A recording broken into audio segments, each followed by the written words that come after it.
I'm trying something new in my online class. So this is my 4th online class to teach and design this multidisciplinary capstone course.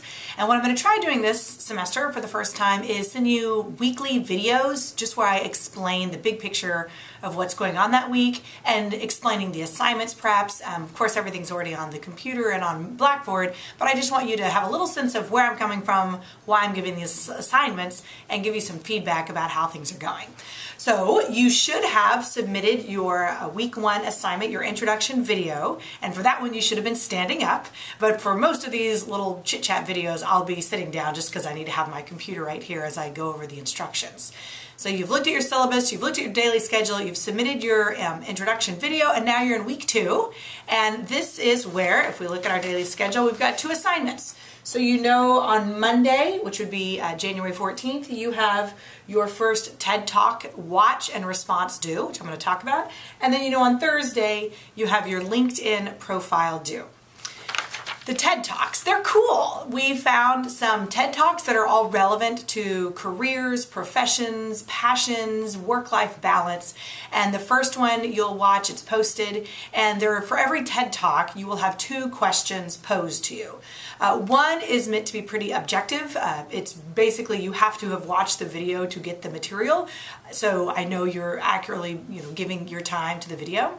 And then the second one is application. So after watching the video and dissecting and retaining the knowledge, then apply it to your life. So every week I will post questions and they're due Monday at midnight. So that's going to be your first assignment. And then on to the LinkedIn. We have varying opinions about social media. Certainly it has wonderful benefits. Certainly it has really disgusting setbacks. I'm going to narrowly focus on the reason why you should have a social media presence purely for networking, professional use, and perhaps job hunting.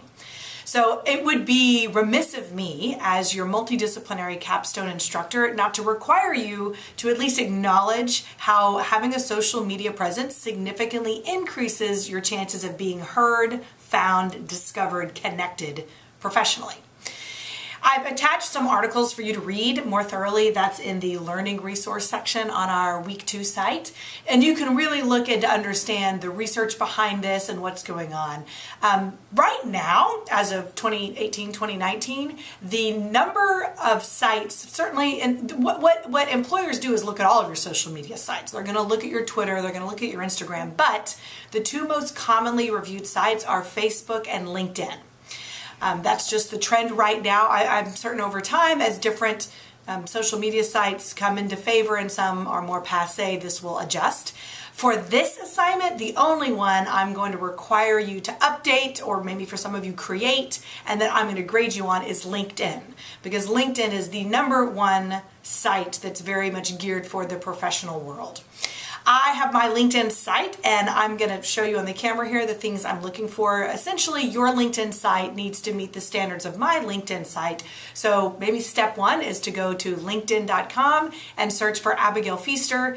Look at my stuff. I will accept your connection the second I see it. So that's what I want you to do. And the requirements that I have for this assignment are not just based on my personal theories or my need for intrusion in your life. It's based on the research, and the articles are posted. So when you look at the grading criterion, when I say I need you to have a headshot where it's just you, I don't want that weird thing where it's a good hair day for you and you're leaning in with your friends, so you're just going to cut them out and there's this weird arm hanging. No, it needs to be you by yourself, looking at the camera, making reasonable eye contact, and smiling. Now, if you want to be like all teeth, big smile, or if you just want to be pleasant, either one works fine.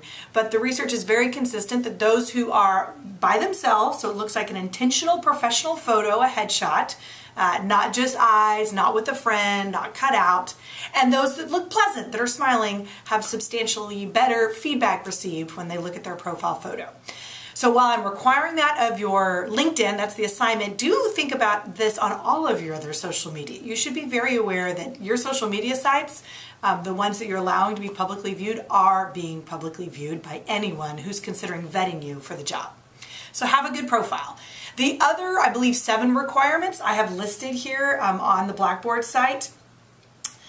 Have your title and location identified under your photo. Have a narrative, just a big description of who are you and what are you doing. You should have an updated experience section, updated education section. Your skills and endorsements should be up to date. One thing to note, skills are what you put out to the world that you have. Endorsements are what other people verify. So you may not have people endorsing you yet, and I'm mindful of that, but you at least are putting out that you have skills, giving the opportunity for others to endorse you. And then lastly, your interests should be up to date. So we're going to just look at my LinkedIn profile. I'm going to pull this camera over so you can see exactly what I'm talking about. So this is my LinkedIn profile. You all should be able to find it. You see my very clear headshot, my title, my name, and then underneath it right there is the narrative. I love my job. Helping college students navigate their degree, relationships, and future careers is my passion. And then my dashboard right there, see how it says All-Star? That's what I'm looking for. LinkedIn rates how thorough your information is, and you need it to get to the All-Star status, and it will be if you do the steps I told you. So looking under my dashboard, my experience is up to date. It lists my jobs that I've had. My education is up to date. All my degrees are there, the correct titles of the degree, the correct years. My skills and endorsements are up to date. Some of them have been endorsed. And then my interests are up to date.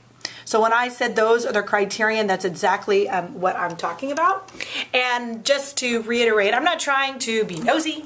I'm not interested in you necessarily publishing your relationship status or your birthdays.